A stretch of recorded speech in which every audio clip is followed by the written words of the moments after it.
Le ministère de l'Église doit être en faveur de toutes les nations et il consiste en Christ dans toutes les nations.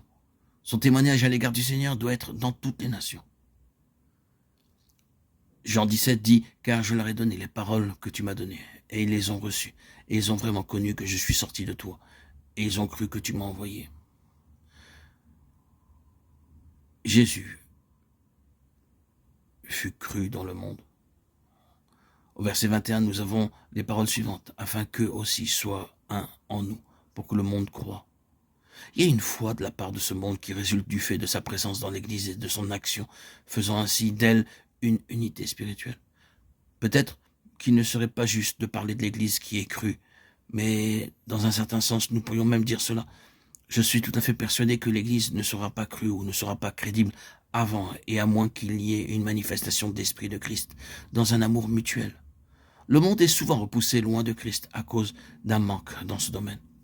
Tandis que nous pouvons voir la situation comme sans espoir en général, cela ne nous dispense pas de nous lever pour un vrai témoignage et de réaliser que la foi au Seigneur Jésus sera engendrée par l'expression de son amour parmi nous. Cela fut vrai de lui, et Dieu soit loué, cela est sur le point d'arriver pour son Église qui est son corps. Il fut élevé dans la gloire. 1 Corinthiens 15 nous donne une grande révélation. Nous ne mourrons pas tous, mais tous nous serons changés en un instant, un clin d'œil à la dernière trompette. Nous serons emmenés à la rencontre du Seigneur dans les airs. Ce n'est pas aussi loin que certaines personnes le pensent. Cela peut être très proche.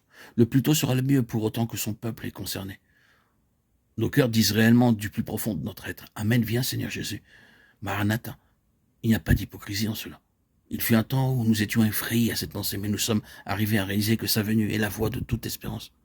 Ce monde ne connaîtra jamais un meilleur état, mais au contraire, il connaîtra une condition pire qui s'amplifiera jusqu'à ce que les événements subséquents et consécutifs à sa venue prennent place. Il viendra un temps où chaque chose mauvaise sera extirpée de cet univers. Il n'y aura plus de guerre, plus de lutte, plus de haine, plus de péché, plus de douleur, plus de soucis, ni de larmes, plus de mort. Oh, quel jour! Quelle période ce sera! Nous ne pouvons imaginer cela que difficilement, mais nos cœurs, en vérité, bondissent à cette pensée. Dites-moi, cela vous effraie-t-il? Redoutez-vous de penser à cela? Le Seigneur doit revenir en premier pour son Église, et alors les choses s'accéléreront rapidement jusqu'à ce jour-là. Il se peut qu'il y ait un passage terrible. Les choses peuvent devenir affreuses sur la terre pour un temps, après que l'Église aura été enlevée. Mais les choses arriveront très rapidement avec accélération, cela pour passer à ce grand jour où il fera de nouveaux cieux et une nouvelle terre.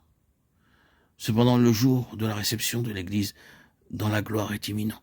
Personne, ne connaissant sa Bible et ayant une perception spirituelle ou même ayant quelque bon sens en lisant la Bible, ne peut manquer de voir que ce jour vient rapidement.